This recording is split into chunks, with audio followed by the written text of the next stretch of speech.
এই যে সারা বাংলাদেশে অনাকাঙ্ক্ষিত ঘটনাগুলো ঘটছে, কুচক্রী মহল এই অনাকাঙ্ক্ষিত ঘটনাগুলো ঘটিয়ে তারা কিন্তু নির্বাচনটাকে ব্যাহত করতে চায়।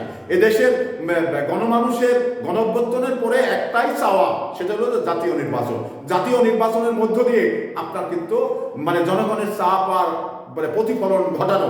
একটি জিনিস আমি আপনাদের বলি, সারা বাংলাদেশে ইউনিয়ন পরিষদ, উপজেলা পরিষদ, পৌরসভা, এখানে কিন্তু প্রশাসক নিয়োগ রয়েছে। তো প্রশাসক নিয়োগ করে আপনার জনগণের, তৃণমূলের জনগণের কতটুকু উপকার হচ্ছে?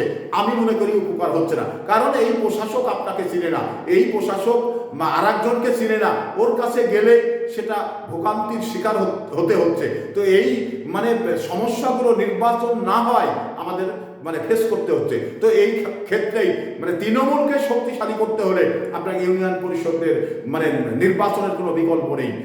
তৃণমূলকে শক্তিশালী করতে হলে জাতীয় নির্বাচনের কোনো বিকল্প নেই। তো এই সমস্ত নির্বাচন না যদি হয় বা দেরি হয়ে যায়, তাহলে কিন্তু এই জনগণের চাওয়া পাওয়ার প্রতিফলন কিন্তু ঘটবে না। তো এটা আমাদের জাতীয় নির্বাচনটা আগে দরকার, পরবর্তী সময় স্থানীয় নির্বাচনটা তার পাশাপাশি কিন্তু দরকার।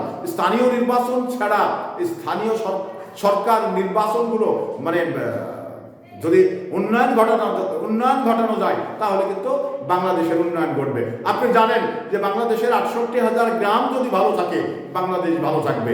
এই সবার আগে বাংলাদেশ। এই বাংলাদেশ ভালো রাখার জন্য যেগুলো দরকার সেগুলো ইমিডিয়েটলি করা দরকার।